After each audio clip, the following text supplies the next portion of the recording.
Is up, everybody? Welcome to Comic Book Club. I'm Alex. I'm Justin. And we are coming to you live from a couple of places on the internet. We are live on Facebook, YouTube, Twitch, X/Twitter, Instagram. Maybe you're listening later, wherever you get your podcasts.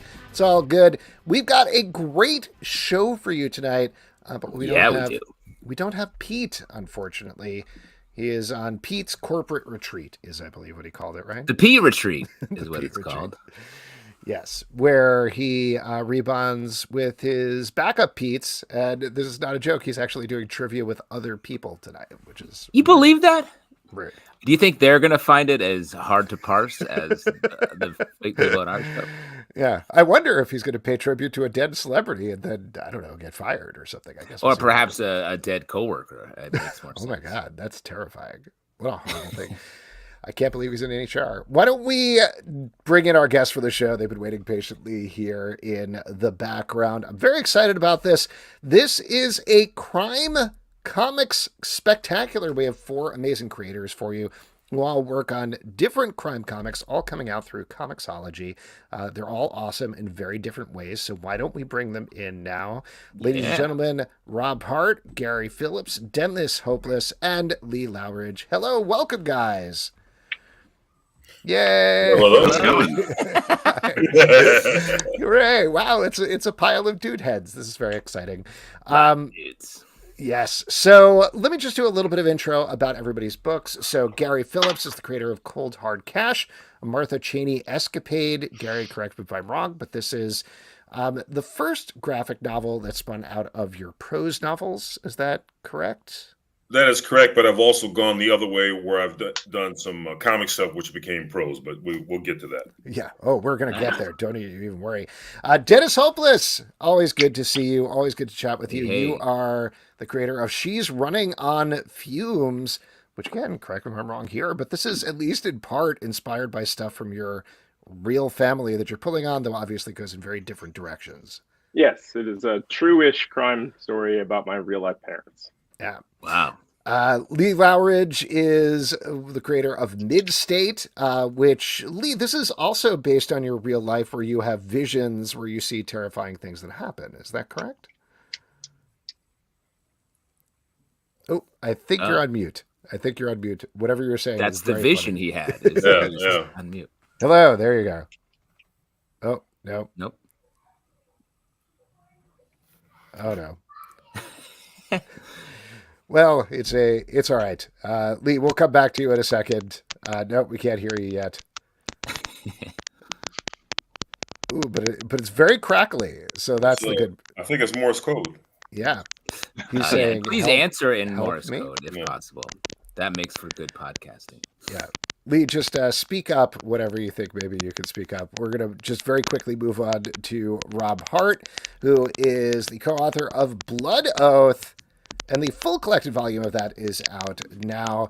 Again, not actually based on your real life because there's vampires here.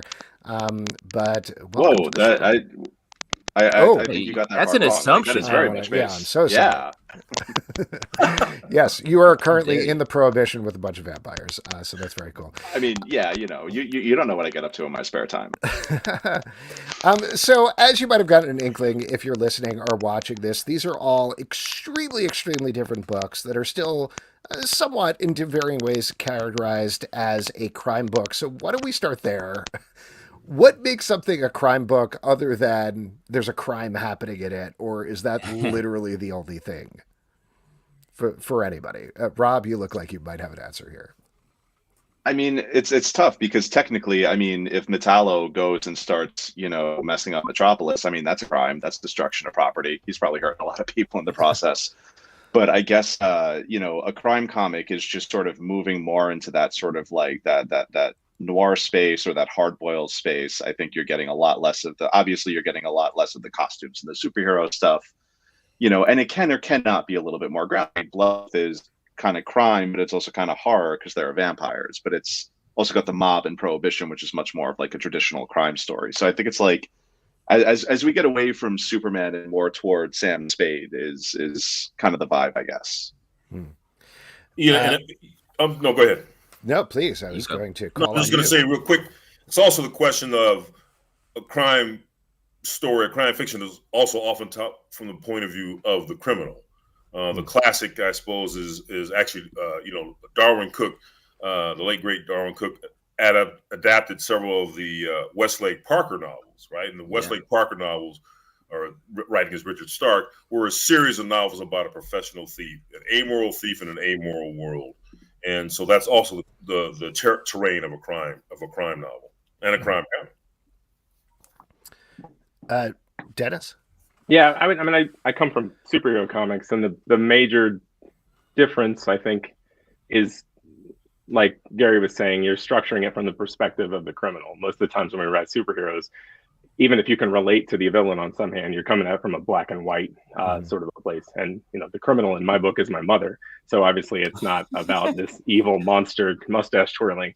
It's about someone stuck in a situation where they're forced to do some amoral things in order to deal with bigger problems. So I think that, to me, that was the primary difference. Lee, I don't know if you got the audio working again, but I'm curious because you do have a little bit of a different tack there where there's some questions about it, but you are coming a little more from the direction of the hero. So how do you take what we've been talking about here? Nope, still silent. Not yet. Man, I'm so sorry. Here, what you should try, Lee, log out and log back in again. Maybe. There it is. Oh, yeah. Hello? No, I'm saying that's a good idea. Yes. Here, log out and log back in again, and we'll see if that works. It's live, baby. But it feels like, to sort of answer your question, Alex, and pitch it back out, it feels like whether you're following the hero or the criminal, like bad things are happening to the main characters constantly. It feels like, at least in all of these books, it's not great things are happening. Do you feel like you have to be harder on your protagonists because they're sort of making these hard decisions or they're committing crimes?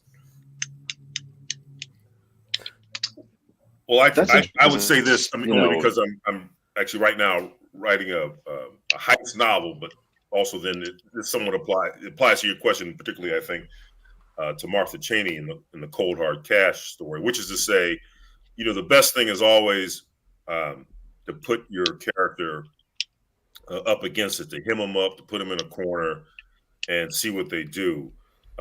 It's interesting because I read Dennis's first issue and is really no more true than that.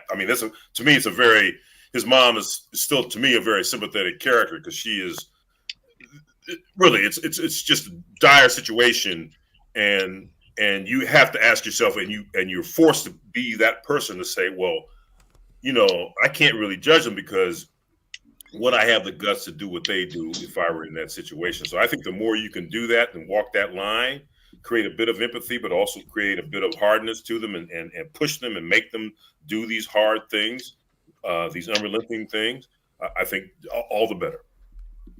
Yeah, I would agree. I think the humanity of the story is always what makes it relatable. Like the thing that brings you in is, can you relate to these characters? So if you have characters breaking laws that you yourself would hopefully never break, you have to put them in a situation where that is a reasonable action.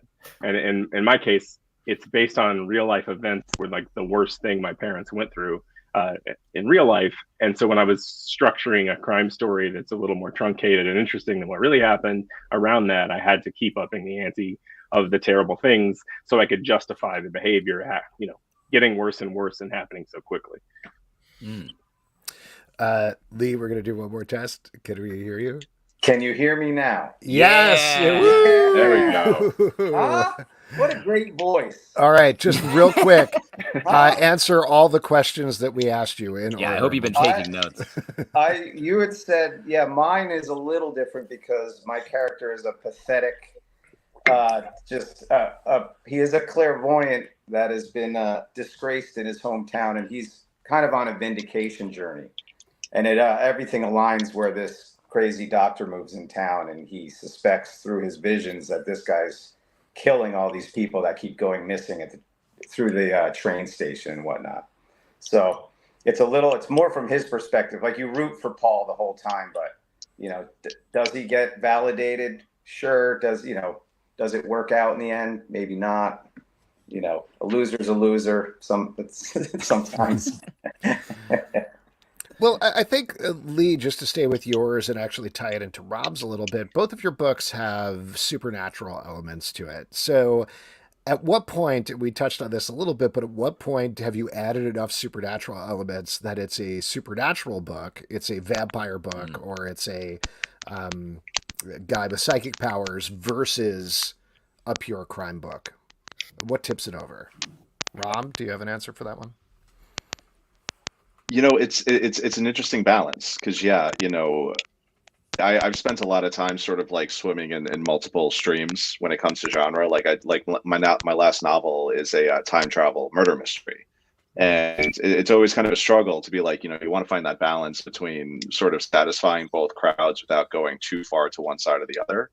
But I think honestly, a lot of the success of the comic just comes out of my co-writer Alex Segura, because this is the first time I ever wrote a comic. I had no idea what I was doing. Like, he brought me to this, and he's like, "Let's jam on this," and then I realized, like, wow, I am so in over my head. But yeah, I mean, that was part of the fun process, was being able to sort of like bounce these things off of him and sort of have this back and forth where we can figure out, okay, like, how do we have our vampire cake but like eat the mob stuff too? Well, Alex is such a meticulous guy, so I imagine he was a pretty good Sherpa bringing you into the comics fold. Yeah, it was a blast. On a similar bent, Gary, just to throw it over to you, and I apologize if this spoils a big thing in your book, but for the most time, it is, this hard-boiled crime, mystery, tricky things going on. And then very late in the game, I want to say it's the 4th issue, you bring in what seems like a wild sci-fi twist that completely floored me. Where did that come from, and how does that change the story when you bring in an element like that?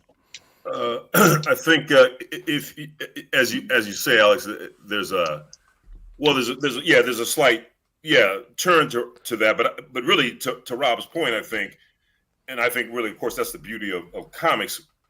But even you see this, of course, in some fiction as well. But the idea, or crime fiction as well, the idea that you don't have to be a purist, right? That you can still, you can still listen. This is a story about human beings. This is a story about whatever crazy situation they find themselves in, vampires or whatever it is, man. It's still, we still have to create these relatable characters, or they could be really despicable characters, but they have to be at least interesting enough that you want to stick with them. So yeah, to the extent that I like to sort of fool with that stuff. And by the way, of course, then my instructions to Adriana, the wonderful artist who realized this, was to give me that kind of, that Wally Wood kind of rocket ship. So it's just, I just think to have that kind of fun, and also to say that, this isn't just this kind of story. This could be there are these other elements, and can these be melded together to still tell the one main story? Talking about artists, what goes into picking your artist for a story that is going to be sort of crime? Are you playing into the expectation of it being like dark, moody, or do you want to play against it in particular with these books? Lee, maybe you want to go. I'm just curious because you do a fair amount of design, if I believe, as well. So you probably have when I wrote this, I had Mac Chatter in mind, because I did a book with him, Briggsland, years ago. And I just, when I was coming up with this, every scene I wrote, I just had his art in mind. And I don't think he necessarily he's not noir by any means. I think he's pretty realistic in the way he draws, but the way he draws small towns, and he creates atmosphere really well. So I thought he'd be the perfect guy, but I definitely didn't go with a guy who does heavy blacks, or, that's a real noir type guy. But I don't think my story's noir. I don't know that it's necessarily murder or horror or supernatural. It's kind of a combination of all of them. And I kind of keep the reader guessing if there's anything supernatural at all happening. Is everyone full of shit? Yeah. You start to find out issue 3, and you really find out what's going on in issue 4. And there's still a lot of questions, because a lot of that is, I never believed in clairvoyance. I don't believe in any of it. I've been to a lot of them. I try to call them out. I'm that asshole. Wow. So Yeah, tarot cards. I'll make him read my cards, and I'll make him reread it again because it should come out exactly the same. Wow, you're a heckler. You're a tarot heckler. Yeah, some sort of terrorist. No, so that's about it for that. Dennis, what about you? Like you said, we certainly have talked to you a lot about your superhero work over the years. This is not just a very different mode for you story-wise, but also visually, it looks very different from a lot of the work that you've done. So same question Justin was asking in terms of casting the artist here. Yeah, but because this is a story that, it's obviously based on my parents, and I've been trying to figure out how to write it for about a decade, I always had it in the back of my head. And when I first saw Grass Kings was the day that I met Tyler Jenkins. Yeah. And it's when I realized, like, oh, this can work. This, like, sun-baked, everything's rusty and falling apart, super poverty-stricken 80s rural Missouri. That's what Grass Kings felt like to me. I was based in Canada, but it's a similar sort of thing. So I always sort of had Tyler in mind, but I was afraid to ask him. But we're friends. So when I got the pitch done, I sent it to him just because I knew it would be up his alley. And I was curious what he thought of it. And when he called me, he's like, did you send me this because you know I'd like it or because I'm the perfect person to draw it? So I never even had to ask the man, which was really nice. That's the best. From the beginning, yeah. The person you have a crush on just proposes to you out of exactly, nowhere. Yeah. Beautiful. And we got Hillary to come on and do the watercolors.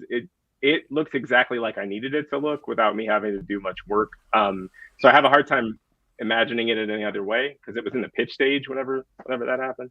But it definitely is a departure from most of my superhero work in terms of story and art, and I love that. I think it looks like the kind of, I don't know, like crime 70s 80s crime movie / indie film that we needed for it.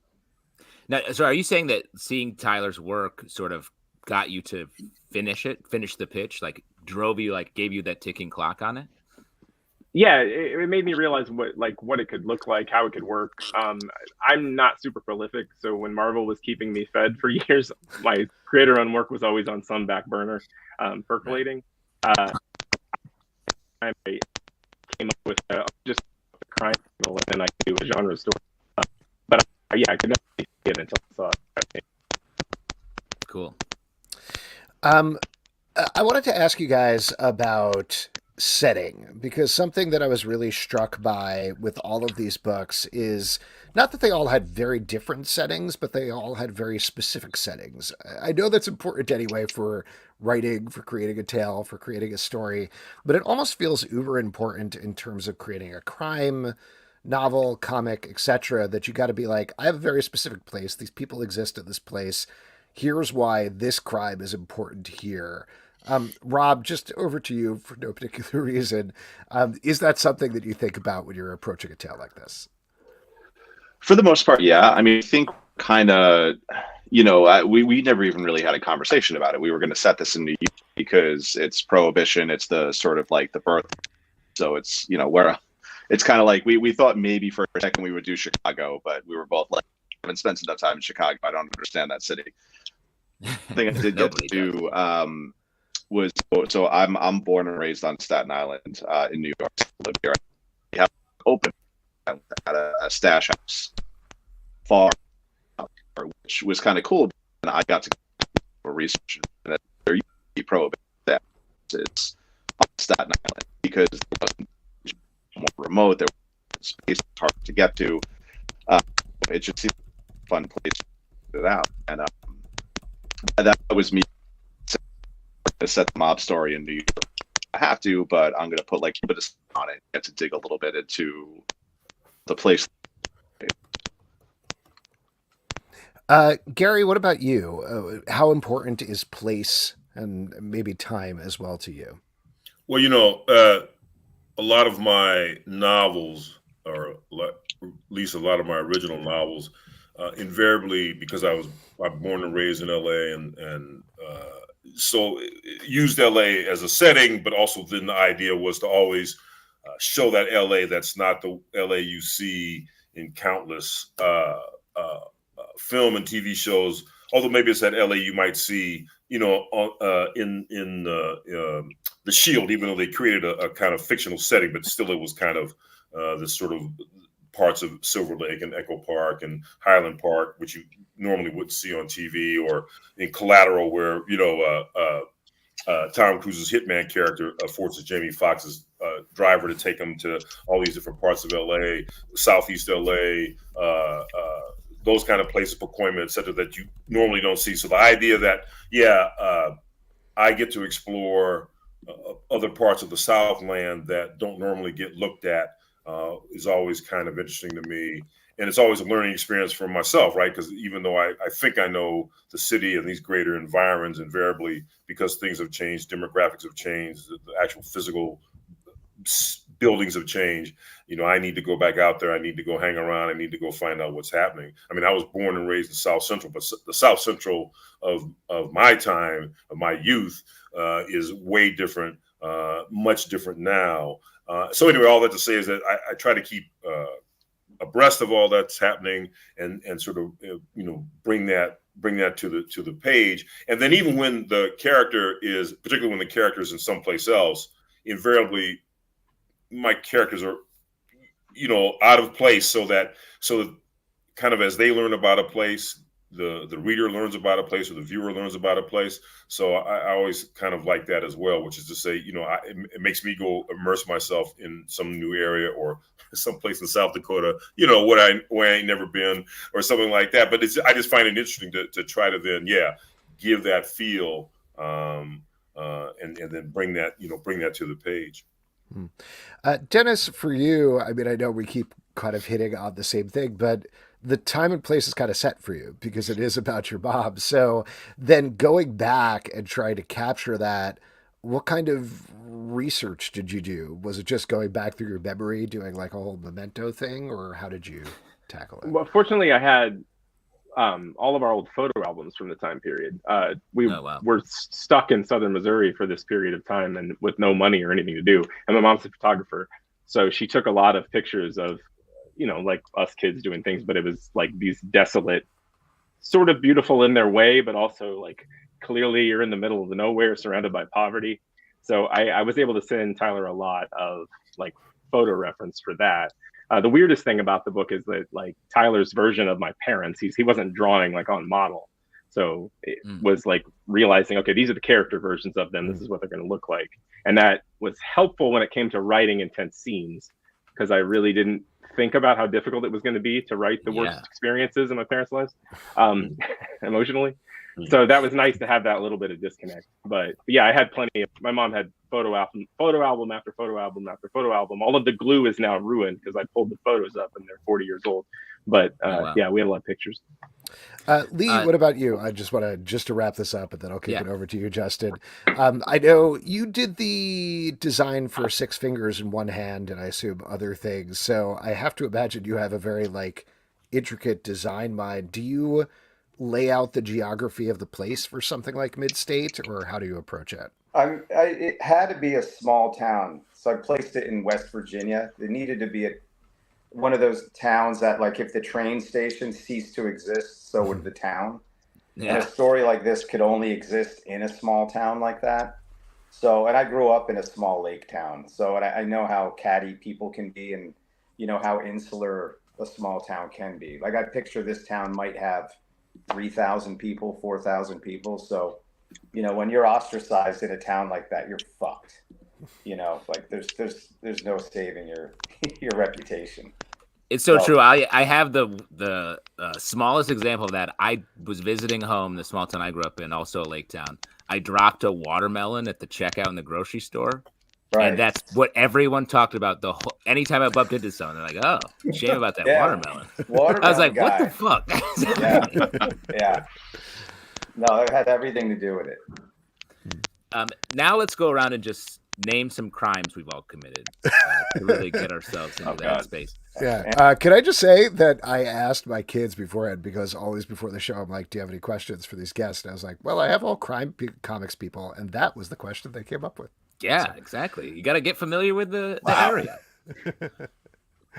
But really I guess want more us to answer seriously, that? do you feel yourself? Yeah, this is a sting operation, so just so everybody knows. A very low stakes sting operation. Do you feel yourself like thinking about crime in your regular life as you're immersed in a story like this, like any of these? Do you become more of a criminal? I've always felt like I was raised with a different moral compass than everybody else. And I never understood why until it became apparent that my dad was a criminal when I was a little kid. So especially when I was writing superhero comics, the idea of like black and white, good and evil, it never made sense to me, and it never really tracked. And as I was writing this, I understood that like, oh, that gray area is where we existed in whenever I was a toddler and developing all of these things. Which isn't to say that I like commit a lot of crimes or anything, but when I think back to even like the stuff I got up to in high school that I didn't think was that big a deal because I never got caught, definitely there were crimes, there were petty misdemeanors happening all the time when I was growing up because I wasn't aware of the consequences and I didn't have that strong moral compass. It's interesting that Dennis mentions that. I'm going to circle back that, I have been influenced, like I said, to a degree by the Westlake, the Parker novels. And so in particular, the novel I'm writing now, although even Cheney's character, Martha Cheney in Cold Hard Cash, I mean, she's in the books, and I mean, it's alluded to here in this story, but this story, she's looking for some stolen cash, although that's kind of the template for all the books, the novels as well. She's a courier for the button-down mob. So she already has this job where her goal is to move a certain amount of cash that is not to be reported, not show up on the IRS ledger, not to show up on any kind of ledger for that matter, and move a certain amount of cash, millions, from point A to point B. And invariably, of course, something happens in between or something happens by the time she gets to point B, right? And that's the nature of the story. And so she has to go then get this ill-gotten gains back, which have been stolen. And in this case, the cash has already been stolen or has been moved electronically, but still there's an understanding that the trail is that it's been converted to cash. So all that to say is that, yeah, I mean, I think I'm fascinated, of course, by that kind of stuff. Like recently out here in Sylmar, which is out in the valley here in LA, there was a robbery, but it's like right out of a movie. It was a $30 million robbery. It was a storage facility for this armored car service, and the thieves broke in from the ceiling and bypassed the alarms and went right into the vault. But also they clearly knew it was clearly an inside job because, first of all, they knew where to cut the hole in the ceiling right above, to get down to the vault and then get all that money out. And by the way, $30 million in cash is not it's not insignificant. It's like 600 pounds. So you got to really divvy that up. That's some heavy stuff. So every time you always see those movies where the criminals are running with 2 duffel bags full of cash, that's horse shit, man. That stuff weighs a lot. I don't care how much it worked out. That's a lot. Anyway, all that to say is that I think about those kind of details when I'm writing crime stories, that I just go into the weeds on that shit just so I can say, oh, okay, if I'm going to steal $30 million, how many people do I need? How much do you put in each duffel bag? Because then how do we move it quickly and efficiently? And the name of your novel is Money Sure Is Heavy. That's coming. Yeah, that's it. Wow. It's going to be good. I wanted to ask you guys a question that we ask a lot with mystery stuff, and I think I know the answer to this because it's pretty consistent, but I'm always curious anyway. What? Justin? Great setup. Here's a question. Here's a bad question that I want to ask. I hate it, and it's terrible, but here we go.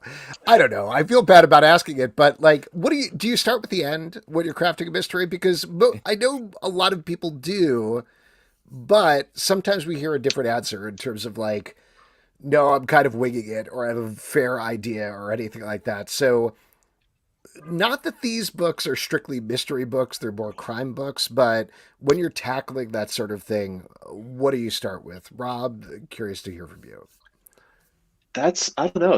That's almost a tough one in the sense that like it's not even really like a linear process of like I start with this and then I do this and I do this. I feel like I get like a little of an idea and then it sits in a corner for like 6 months because I don't know what to do with it. And then I get another idea and I throw it in the corner. And then finally I've got like this big giant pile that I'm like, well, there's a book in there somewhere. And if I dig through it, I'm going to find it. And, I do know when I actually do sit to write, I do need to know the ending. Like if I don't know the ending, then I'm just gonna write for a million years and I'm never gonna get to where I need to be. But a lost style story, as it were. All right. Yeah, exactly. But yeah, the development process is always this weird thing that like people ask me to describe it, and I'm like, I literally can't. Like it's a nightmare, and then you have a book at the end, and you're just thankful that you can keep doing it. Lee, what about you? What do you start with when you're crafting a crime story? For this, I had like the high concept, and then I wanted to figure out the ending so I could work back a little ways from that, because I have like a bunch of twists in the end.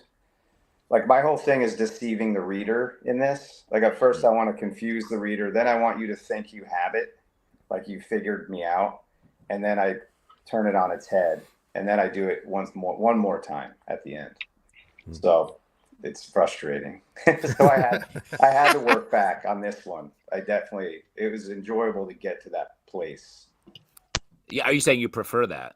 Well, on this one I did. Yeah, I think I had to have the ending first. Like Rob was saying, it'd just go on forever if not. Dennis, it feels like it's sort of the opposite situation for you, writing about something from your life. It's like, what parts aren't you going to tell? It's an editing issue rather than working backwards. Yeah, because like I said, I spent a decade trying to figure out how to write this story. My original pitch was a page that was turned out to just be the backstory. And when I would show it to people, they're like, this is great, but what happens? Because to me, what was interesting was all of the characters and how we got to where we were at that moment. Also, I come from Marvel, which is kind of seat of your pants. Do you have a pitch for this? Okay, the artist needs pages in 3 days, go. So a lot of times you have like a loose ending figured out and like an emotional arc, but you don't know exactly where you're going. And they've trained me to write that way. So with this, once I figured out the basic beats of the crime story and how I was going to work in the real life stuff, I knew the emotional beat at the end and like the basic idea of what was going to happen but like my antagonist happened in the scripting. Like she jumped out and like, oh, she's more interesting, I'm gonna head in this direction with it. So that changed a lot of the stuff, like shifted things around. So but as long as I know what the character arc is and like what the important that like beat at the end is going to be, I can kind of garden it in and around, because I spent 10 years having to do that on superhero books. Just one more question and then we'll move on to other folks. But while we're talking about this, how much of your Spider-Woman run was inspired by the stuff with your mom? Because obviously Spider-Woman is being a hero, but I was really struck reading this book that it's a very similar, like, single mom at the end of her rope dealing with too many things at the same time. So what I've found in therapy, being in the years since I wrote Spider-Woman, is that my natural parenting style is based on my mother and how I was raised, because my dad was around, but my mom was the primary caregiver. And it is a very, like, I'm overwhelmed because I'm awake, stress style that you kind of have to work through to be a good parent. So I think a lot of what Spider-Woman was me projecting the early days of myself becoming a parent and having babies and feeling really overwhelmed. And then, like putting it through a female perspective. So there's a lot of my mom in there for sure. But that is the most autobiographical superhero book I ever did for sure. Because it is about, oh God, how do I do this? How do I continue to be what I was before? But I do think this mirrors that in a lot of ways, where it is about a person prioritizing their children to the point of, if I fail at this, I'm going to go away forever or be killed, which is similar in a weird way to my Spider-Woman run for sure. Yeah. Gary, what about you? I don't think we've talked to you about the whole ending thing, unless we did, and I forgot. No, and I forgot to. No, yeah. I outline, and then invariably, as you know, as is mentioned, once I'm writing the script, characters, they do take on a kind of life of their own, or beats of their own. So you're following this character who you thought was somewhat of a tertiary character, and then somewhere in the middle of that, of writing, concocting the story, they take on a different perspective, or suddenly it seems, oh, wait a minute, if they did this, then this helps to shift the story. This helps to put other things in gear. But if they do this, then therefore I have to go back and adjust, earlier on, maybe when I introduced them and you just kind of, brought them on stage and took them off stage. So I think that's always wonderful. I mean, to me, I always find it great, which is to say, I have a bit of a blueprint that I follow, but then invariably some of that gets jettisoned and some of that gets reworked. And I think I kind of know the ending, or there's an ending there. And I suppose usually to some degree I get to that ending, but invariably a lot of the middle gets shifted and changed around. But yeah, I tend to know what the ending is, or I think I have an idea what the ending is. But even now I'm thinking, for instance, as I'm working on this new novel, I'm thinking there's going to be a sort of greater loss. I think actually from the Parker novels, there's going to be a loss to this character, this professional thief character, who I've written about before, just to kind of ground him and to bring him a bit more into reality and not make him so aloof and not make him so much the mastermind. Now, while we've been talking, Darwin Cook has come up a bunch of times, and of course, he's a huge influence on crime comics.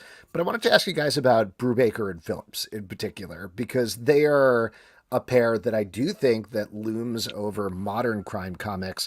You've all written very different tales that I don't feel I look at it, I'm like, oh, well, you're just doing what they're doing. But how much are they an influence, or how much are they on your mind when you're tackling something specifically with crime comics? Or not at all? Yeah, who are those guys? Yeah. They're two friends of mine that hanged out by the Really? No. I mean, I wouldn't disagree with that at all. I mean, man, I mean, come on, man. That run on Criminal and it was the Fade In, right? Which I really dug. I mean, anyway, Fade In was pretty damn interesting, I thought. Anyway, no, absolutely, because you're right. I mean, I think and I don't know this, I'd be curious. I mean, the great minds at the comic book companies, maybe they know this.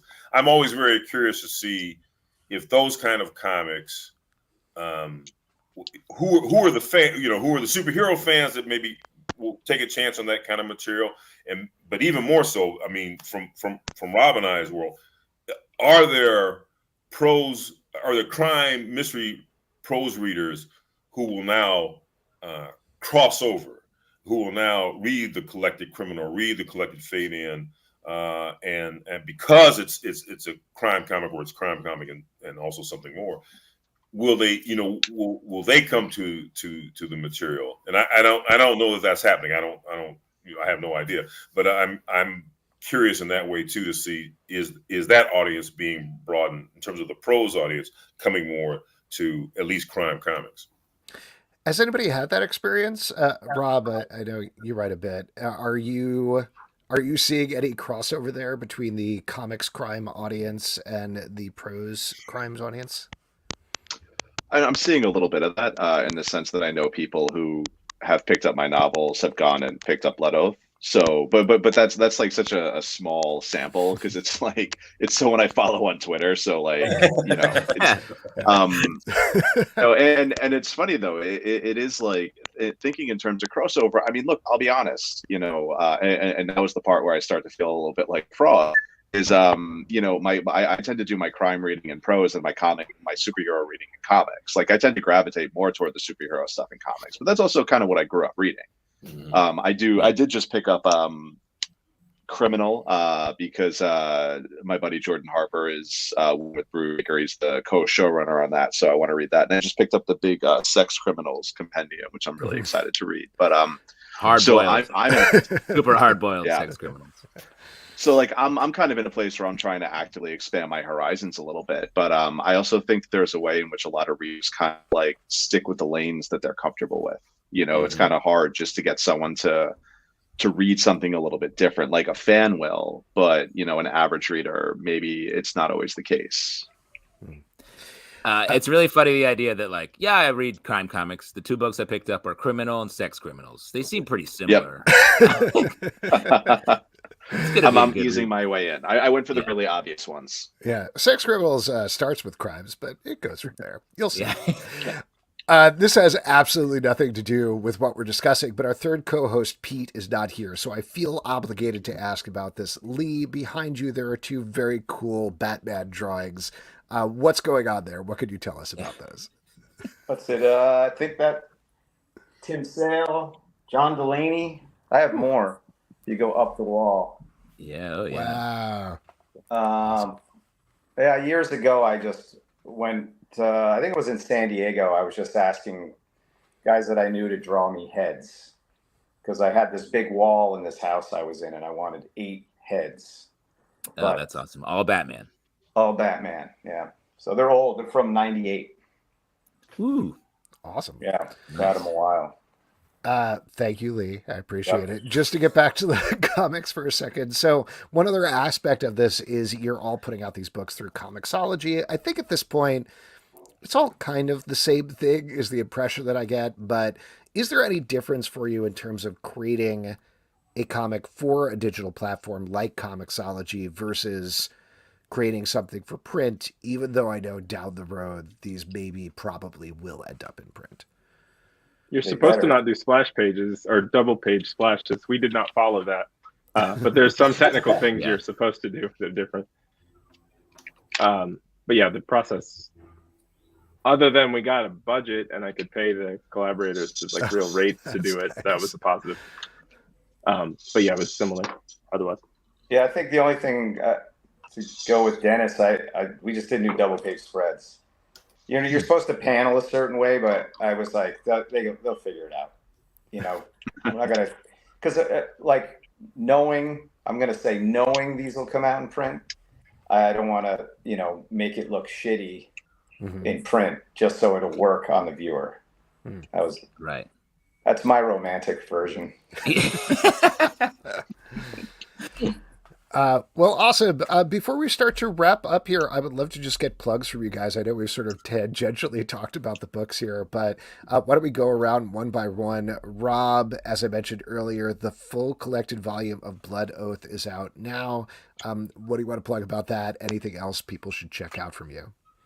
Yeah, sure. So Dark Horse just put out the collected Blood Oath edition, the 5 issues. It looks beautiful. It is Boardwalk Empire with vampires. It is super fun. I have a novel coming out in about a month and a half called Assassins Anonymous, which is basically if John Wick got into a recovery program for killers. And that's been super fun to work on. Spielberg and Amblin optioned it for a movie franchise, which, you know, sounds great. And we'll see if anything happens. And nice. It's kind of what I'm working now. Awesome. Gary, Cold Hard Cash, 3 issues are out now. We're not done with the series, so what else can we expect from it? Yeah, there's 2 more books to drop, or 2 more episodes to drop, and then hopefully we'll see. I believe I was told that in June Comixology goes to talk with Dark Horse to see what, if anything, they will be bringing over to print. Hopefully that happens there. If not, then I'll hustle it somewhere. And then my latest novel is out, Ash Dark as Night, which is set in mid-60s in Los Angeles. And this is something that nobody here is old enough to remember. Hardly even I am old enough to remember, but there was a thing called the Watts Riots in 65, which is kind of a pivotal moment in the history of the city. And my character, crime photographer, Harry Ingram, is the book jumps off right smack dab in the middle of the Watts Riots. And my character's out taking photos and about to get his head cracked in by the cops, as usually happens. Awesome. Dennis, 3 issues of She's Running on Fumes are out now. The 4th one is out May 7th. What can you tease or plug about that? Yeah, just download it when it comes out. I think it's the best thing I've ever done. My Spider-Woman fans will love it. Like you said, it's like an emotional successor to that. I'm focusing on one project at a time right now, so this is what I'm doing. I'm currently cooking up a Kickstarter with like a middle grade Kickstarter with the illustrator Chris Grind that I'm really excited about. You'll be able to find out about that on hopelesscomics.com sometime soon. But yeah, for right now, just check out this book. It's really personal to me, and I think it's great. And Tyler Jenkins and Hillary Jenkins and everyone else who worked on the book is fantastic, so it's worth a look. Awesome. And Lee, last but not least, Midstate issue 3 is also coming out on May 7th. There is a wild ending to the 2nd issue. What, if anything, can you tease about issue 3 and what's coming up? There's a wild ending to issue 3. Nice. And 4 and 5. And we know we got a couple twists that you're really screwing us over with. You're gonna. I hope it translates where you feel properly screwed. Awesome. That's what I love. That's why I read comics, man. Me That's why I too. read comics. Yeah. For all of you guys, thank you so much for coming on. Thank you for talking about crime comics. You can check out all this stuff on Comixology and or in print, either now or eventually. Appreciate it. And the police will be knocking at all of your doors very soon. So thank you so much for coming on. Yeah. Thank you, guys. Great talking. All right. The books are great, guys. Thanks so much, guys. Thanks. Very nice. Thank you. All right. There we go. Once again, just to give those plugs, I know I just said it, but I'll run down it again. Gary Phillips, you can check out Cold Hard Cash on Comixology. Dennis Hopeless, she's running on Fumes. Lee Loughridge, Midstate. Rob Hart, Blood Oath. All of them are out now. All of them are awesome, awesome books. And we are going to move on with our next section, which is my favorite section because you all make it up. It is your audience question. Yeah. And for audience questions, all you got to do is drop a question in the comments section. It can be about absolutely anything. I guess I'm losing my voice. I don't know what's going on here. But Alex, you got to take care of yourself. I do. I haven't been sleeping. Oh, my God. Anyway, yes, throw your questions in the comments there. I will mention there was a great drink that was curated, as usual, by our CBC chef, Brent Macris. I did not make it because I forgot to get limes and grapefruit juice. So I made a Negroni again instead tonight. What about you, Justin? What are you drinking? I'm drinking Music City light beer from Nashville. I was in Nashville last week and picked up some beer there. Excellent. All right, here we go. This is from All in the Game. Y'all caught up on Shogun? I'll tell you, I love Shogun, but it's such a sit-down appointment television that you can't be doing anything else. Yeah. So I haven't. Instead, I watched Fallout, and that's easy to not quite pay attention to. Yes, So particularly during certain sections. I don't want to call it out, but the Ella Purnell stuff is great. The Walton Goggins stuff is fun. And then there's the other guy. Yeah. But I did actually watch all of Shogun. I did sit down and not force myself, but I was like, I definitely do a lot of like cooking watching right now. Like I'm very slowly watching Anyone But You, which sucks, but it's perfect. Like, okay, I'm cooking for 20 to 30 minutes right now. I barely have to concentrate on this stupid movie. It's happening in the background. But Shogun is definitely not just because of the subtitles, but just because it's so rich. Yeah. In the texture. But I did watch all of it. Fantastic. I won't spoil anything for anybody who hasn't checked out the whole thing. But one thing that I had like this memory come back while I was watching it, and I checked it and I was like, oh yeah, that's 100% correct. About halfway through the show, I was like, John Blackthorne and Mariko. That's Wolverine and Mariko, right? And then I looked it up, and 100%, this is not a shocking news story or anything, but back in the day when John Byrne and Chris Claremont were working on S-Men, John Byrne was like, yeah, I read Shogun and I thought it was great, so I wanted to do that. So we created Mariko. And the Wolverine Mariko story in the comics is 100% just like John Byrne and Chris Claremont being like, yes, we also wanted to do Shogun. Wow, that's hilarious. Yeah. It's so funny to think how much of that happened back then. We're like, this is a disposable medium. No one's going to know. Let's just do that. And that was like, literally, that's all we talk about. No, it's wild. I say that to my kids all the time when they ask questions like, why did Superman do that? Why is that part of his history? I'm like, listen, man, they were on deadline and they had to turn in a book. That's literally the only reason. Superman shot tiny Supermans out of his hand for a while. Like, yeah, man. Well, and I love when people are not slavish to that, but that was the example that Grant Morrison used all the time, that specific one, including when we were interviewing him about it. And I love when a writer will be like, that's ridiculous. Let me figure out a way to bring that back and treat that in a fun, maybe kind of serious way. So, yeah, well, it's all those weird warts and stuff on comics history is what makes comics. I gotta think when the danger is when I think when we smooth all those things out. I don't like that. I'd rather things be a little wrong and weird than too clean. Yeah, don't explain everything without spoiling anything. There's a book we're going to be talking about on the stack where I was like, you don't need to explain all that. That's too much. Plenty of that. Easy Reader says, are you guys watching Knuckles? Have you been checking out any Knuckles? I got a lot of Knuckles content in my time with Adam Pally on the road. So I know I will say it is genuinely funny. Like, yeah. Especially like, it's a kid's show, technically, you could say, but it's legit. It's a legit show. It's definitely a good watch. I really love the show. I laughed out loud a bunch at it. It's so goofy and ridiculous. I like the Sonic movies. Like, I'm not a big Sonic fan or anything, but they're very funny and fun. Yeah. This is way goofier.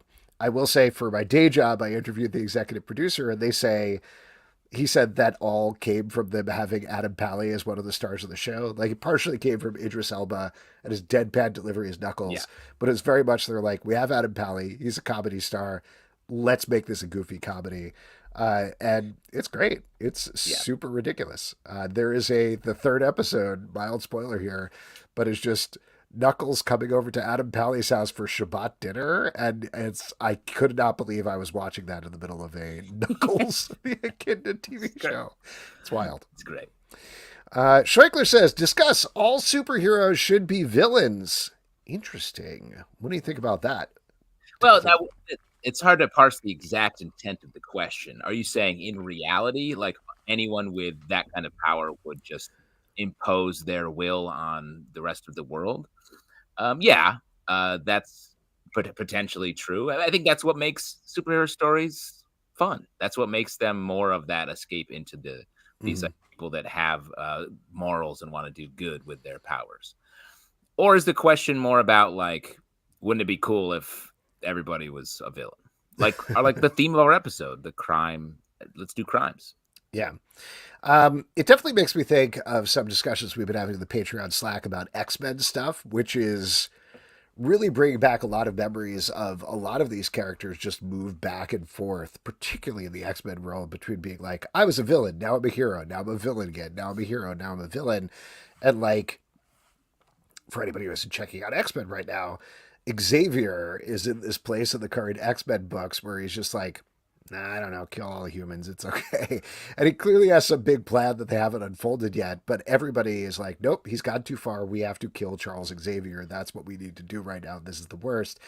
And he'll come back from it. They all come back from it, So, like, I don't know. I don't think all superheroes should be villains, but we all have the capacity for good and bad, and the best comics play off of that in different ways. Yeah, and I think, like, the Professor X example is he's been sort of a bad mentor. That card, that game that's been played with him, I think we've done it too much. And I actually think the way that X-Men books are going, everyone's saying it a little too much, that Charles Xavier is bad and a liar. I think it's actually going to flip in this story. Absolutely. As opposed to them having to punish him and then he comes back. I think he actually is going to be good by the end of it. It's just been a messy path to get there. Totally. Michael Tillman says, y'all caught up on Baby Reindeer, latest hit on Netflix. Have you watched this one? Oh, the TV show. Yes. I thought you meant just what they're up to. Yeah. I haven't caught up to the Baby Reindeer yet. It's very fast. Yeah, very fast. Even with those tiny legs. I have not watched this yet, but I actually just heard it was very good. A standalone series based on a stage show. Mm-hmm.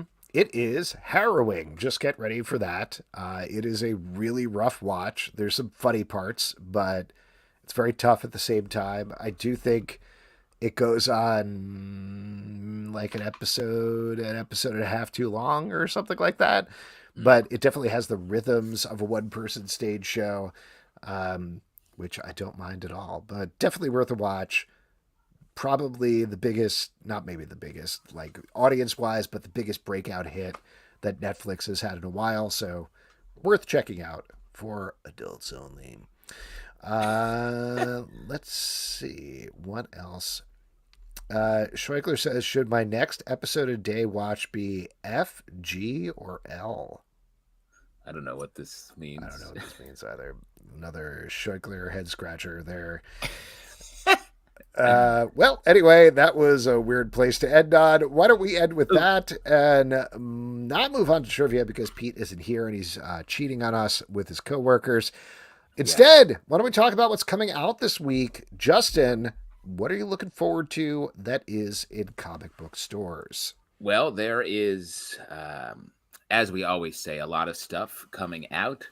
There's DC. There's a bunch of annuals coming out from DC that were some good reads in there. I enjoyed the Nightwing annual, despite the fact that you barely see the guy, but it was really good.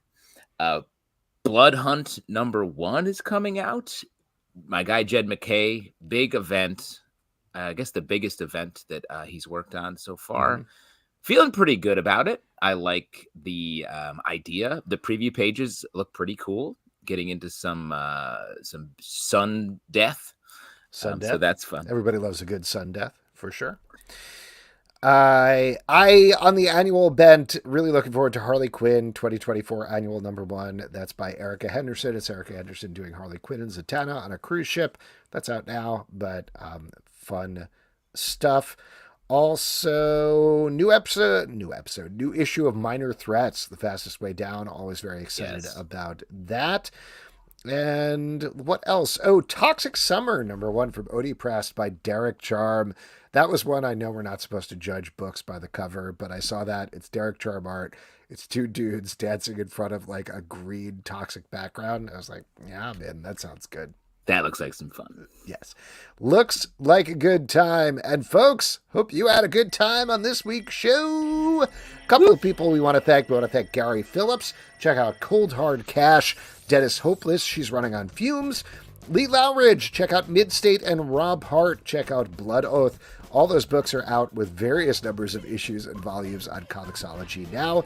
Next week on the show, we're going to have Matthew Schofield is going to be here talking about Steamroller Man. Also, Eric Powell, Lucky Yates, and Gideon Kendall are going to be here to talk about Dark Horse Comics' Lester of the Lesser Gods, which is out tomorrow. So check that out and then head back next week to see us chat with the creative team about that. Comic Book Club News, our daily news podcast, Monday through Friday, every day at 6 a.m. Marvel Vision, our Marvel podcast, talking about X-Men 97 every week. That's what we do. Patreon.com/Comic Book Club to support the show and all the shows we do. Don't forget to subscribe on Apple, Android, Spotify, or the app of your choice at Comic Book Live on Twitter/X, Comic Book Club Live on Instagram and TikTok, comicbookclublive.com. For this podcast and many more, until next time, do crimes. Do crime. So grab your written hammer. Don't be late for it, 'cause their girlfriends can barely tolerate it. Comic book club. Comic book club. Comic book club.